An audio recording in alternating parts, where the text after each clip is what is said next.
Welcome to another edition of the eSpot with Camille. The eSpot is your location for the latest in entertainment, beauty, and design from the people who make it. Thanks for joining. Hello, everyone, and welcome back to the eSpot with Camille. I'm your host, Camille Cower, and I'm so grateful for you to meet my next guest that I'm having today. She is Beverly Poppell. She is known as the Norma Ray of broadcasting. She has fought the big companies and won. So I am grateful to hear from her and learn more about how us women working in broadcasting and radio can fight for ourselves and learn more about the importance of unions. Because I think this summer and this fall, we all learned that it is a hot labor union type of year that this keep this momentum going. So I'm really excited to have her and to share with us how we can better protect ourselves working in this industry. Without further ado, let me go ahead and welcome Beverly Poppell. And I was in broadcasting from 1975 as a union member for nearly 20 years. Actually, my total journalism career spanned a full 20 years. I started in newspapers and trade association journals, but I always knew that I wanted to have a career in broadcasting. I am from the South originally, and I came to New York because I knew that was the center of broadcast news, and I had some wonderful icons who inspired me to go ahead and to try, even though many people said to me, "Why don't you go back down south and get a job in a small station?" And I had worked my way north, and I decided I was going to stay and not be put off. And so my first job was as a street reporter for WRFM radio. It was a local music station, primarily music, but we had a large public affairs department and news department, and it was recognized as one of the top stations in the New York radio market. And the first taste of what it was like to actually what it meant to be in a union was when our contract came up for renewal, and we had to talk about increases in wages, increases in benefits, and other working conditions. And at that time, the representative from the union, which at the time was AFTRA, this was before AFTRA merged with the Screen Actors Guild, the representative came to us and he said, "You have to recognize that if you, excuse me, if you have to take a job action, if you have to go on strike, you need to be prepared to keep walking. In other words, it might not work out to your advantage." As a young person in my 20s at the time, that I came to do a lot of soul searching about that because I needed to know if I was strong enough of will to be able to go through that. And I learned that yes, I was, but I also needed to know how the other people in the bargaining unit felt about it. So I learned a lot about my colleagues as well as myself. And then, fortunately, that worked out to our benefit, and we did win a favorable contract in that station. A few years later, I went to work for a station that had even better ratings. It was a number one rated music station, actually, in the New York radio market, but it was a tougher negotiation. And again, we were faced with a situation where we were considering going on strike to win the concessions that we needed. And to my chagrin, the person who had represented us at the earlier station showed up as a representative from management at the second station. So that was a bit of a curve. We weren't expecting that. But in the second case, I actually was fired from my union activity. I wasn't the shop steward, but I was very active in promoting the union's position at the second station. The situation that I was in was it caused me to be out of work actually for a year before we were able to get an arbitration date on my particular case. The union won the case. I did win reinstatement, and I won back pay for 2 years, and it was the one of the largest awards that AFTRA had won for its unit members in local radio news at that time. Of course, I didn't see all of that award. Taxes took half of that. So, it was kind of a win-loss situation. But with the proceeds there, I decided a few years later to go to law school and become a labor lawyer to help news people who were in a similar situation to mine. So it was, it was a learning experience. Of course, I loved the job of being in local radio news in New York City at that time. It was very exciting. There's always a story to tell in New York City, but it was an interesting time in New York City for me. And of course, I worked with some wonderful, seasoned newscasters and news reporters who also were union members. It was really clear to me that I would not have been able to negotiate favorable terms on my own. The only way to do it, to have accomplished it, was with the help of my colleagues and with the help of a strong union at the time. It's a tough lesson. It's especially tough for, I think, young women, Mhm. because again, at that time, broadcast news was largely a male-dominated profession or trade. I mean, I would say it still is to some extent, right?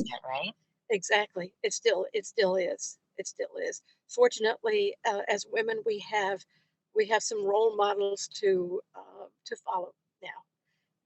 But I think the recent success of the SAG-AFTRA strike has shown the newer generations, the younger generations, how important it is to bargain collectively. And I often say that collective bargaining is a very American concept. Literally and figuratively, it's as American as voting. Because it is only standing together with other people who are in a similar situation that we are more likely to win what we need. So even though there are forces often on the employer side, but also sometimes on the within the bargaining unit, forces who say, the union is not much better than the employer, and they're just going to take money out of your pocket for dues and so forth. I say to that, it's not necessarily true. And again, you have to weigh the benefits of going up against a big employer with a lot of money and able to buy the services of very good lawyers, against having the union's help on your side. So it's and with that, with the perseverance and the strength behind you, it is possible to be on the winning side. So I encourage people, young people who might not be familiar with some of the labor union fights of the past, to look into what it means to be a member of a union, and to be committed, and to be involved. Educate yourself about what the talking points are. What are the points that you need, and to help your representative make sure that he or she understands what the needs of your bargaining unit are. There's no substitute for an informed public, an informed bargaining unit. And so that's where I go with that. No, I totally agree with you. I think it's so important that you mentioned all of that, especially so young people understand that it's important for you to read your contract so you can understand exactly everything that they can protect you from. Because big business, you're right, they have all those lawyers, they have all those lobbyists that are working for them to make sure they get the most profit over people. And we need to really just, there's no way an individual can fight a company as well as a collective unit when you have a union. And we saw that this summer with the Teamsters, with with WGA, with the Writers Guild of America as well, because they had their over 100-day strike as well as SAG after having theirs. But the big difference is when you have so many people that you're serving, it may take a while to get everything covered, because that was the big thing with why is it taking so much longer with SAG? It's because the union members that were in the Writers Guild is like 10% compared to in the Actors Guild. But there's so many different facets. Like now that, especially with AFTRA and SAG joining together, there's so many voice actors, there's dubbing, there's actors, there's commercial actors, there's theater actors, there's so many different people, and AI was like a big component of it because it can replace so many of those different people's voices or image and so many different things they need to break down. And there's no way as an individual, I do jobs all the time with, like, on my own, even as a user generated content, they call it UGCs. And I don't know for sure that the companies I'm working with won't in 30 years reuse my image if I'm dead and gone, but I definitely don't want them to create new images and new shows about me that I didn't approve of. And that's something that unions can protect you from. Yes, very much so, and we've seen it in other areas too, in the healthcare industry, in the food service industry. Um, you know, and it's good to see this awakening. And it comes back to, do you know your worth? Do you understand the importance of what this work is that you are doing? Point, because a lot of times when you're an artist or you work on camera or on radio, you don't know your worth. You're so excited to have this opportunity. I worked for a radio station for like 8 months, never made a dime. I did win best on air personality, which was great, but it was one of those things. I always wanted to be an MTV VJ. Yes, I'm dating myself. Some people may not know that MTV used to have music videos and these countdowns, and they would do interviews and all that fun stuff, and that's what I wanted to do.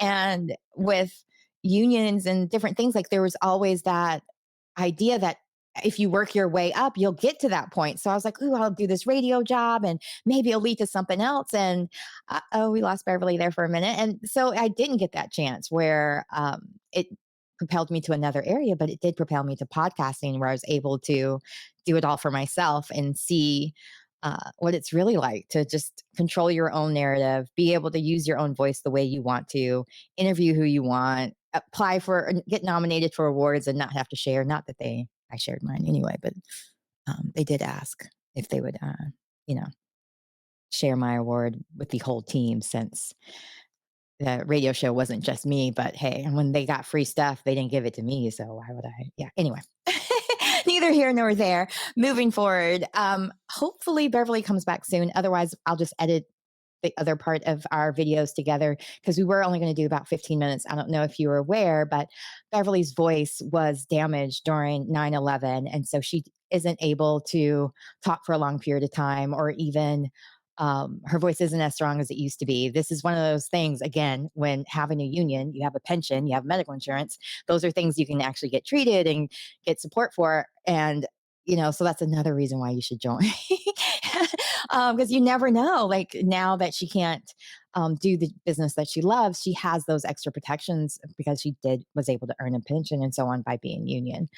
Um, all right, she's not back yet, but and that's why she was in her car performing, so that doing this interview and everything a little bit different, so she wouldn't have to fight with the there's they were doing yard work in her at her where she lives. So she's like, she didn't want to fight with the machines with that, because that makes her strain her voice even more. While I'm waiting for Beverly to come back, I wanted to go over a couple of key points that she had mentioned to me off air. How the labor trends in the US today has greatly changed. Like AFL-CIO did a poll last month, and it indicated that 7 in 10 Americans approve of labor unions, and 75% support the idea of workers going on strike to fight for better wages. And that's something that has definitely changed. I know, living in a right to work state, a lot of times it's an uphill battle to get people to understand that unions are good. You want a union, they're going to protect you. But needless to say, I'm grateful for the fact that I have Beverly here, who can echo that same, share even more about how unions have helped her as well, because it was not only that you were going against this big broadcasting company and for doing union activity, but also the fact that now that you're not working it anymore, how has it helped you as well? If you could share a little bit about how being in a union member has really benefited you.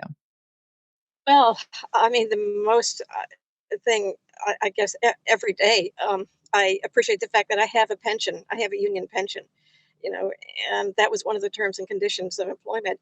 It also led me to a career as an administrative law judge in labor relations for the city of New York. And so I went from being private sector, a union interested, to public sector. Uh, and there I was able to help individuals who had specific problems on the job that their unions were able to help them with.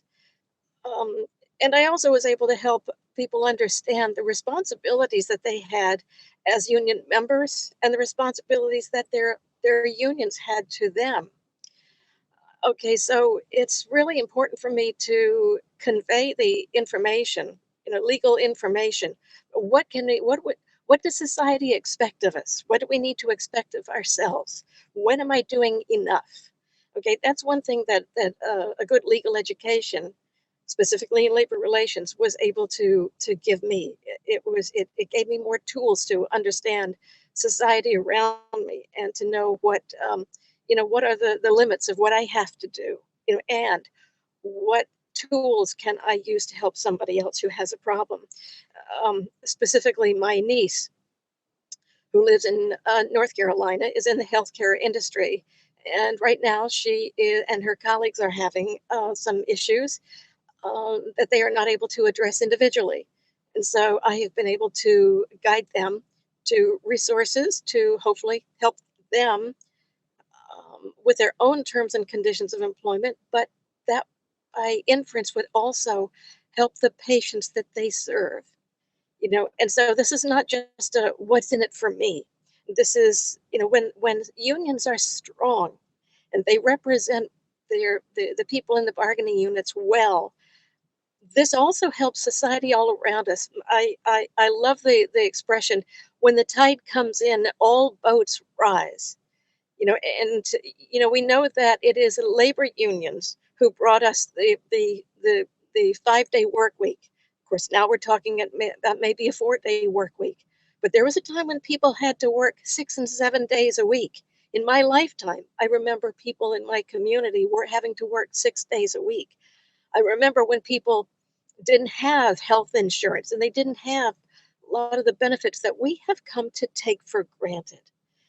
All of that is a result of collective bargaining. Okay. you know and the benefits, the law also protects people who maybe haven't certified a bargaining unit in their place of business, but maybe there are more than one or two people. There are protections, labor relations protections, for people who have a common need and a common interest, even if they don't have a labor union representing them. And so there are resources that people can look into to get more information about this. The National Labor Relations Board works in the private sector. In the public sector, it's different state by state. In New York State, there are protections for public sector workers, not so much in some parts of the South, but I do think that that's changing. So, I guess my point is, if you have a question about it, don't stop. Don't allow yourself to be stopped. Keep looking, keep researching. And of course, the AFL-CIO is a wonderful place to go. There's wonderful resources there. Uh, and well, that's a good place to start. Um, I think that my experience in labor relations has made a big difference in my own personality. I, have come to respect the concerns that other people in a bargaining unit have. We come to know each other a little bit more about each other, um, and communication is the key there. Again, whether it's communications of a formal set of demands, or communications with your fellow workers, or even communications within your own family. Let them know what you're up against. Let them know what you're trying to achieve. It's all about communications, and the information that we get to be able to communicate is critical, and that's why it is so important to have authoritative information, and not to be sidetracked by what we see or read on social media. go to the authoritative source. In the law, the courts are always saying, asking attorneys, what's your authority? What is your source for this information? And if you have authoritative, verifiable information, then you're not going to go wrong. You're going to be able to make the right decisions.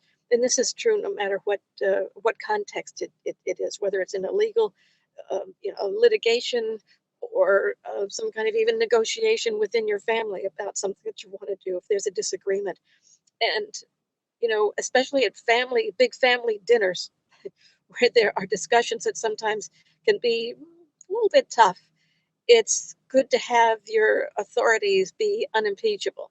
Know whereof you speak, and be assertive but gentle and kind and humane as you convey that information and as you listen to other people.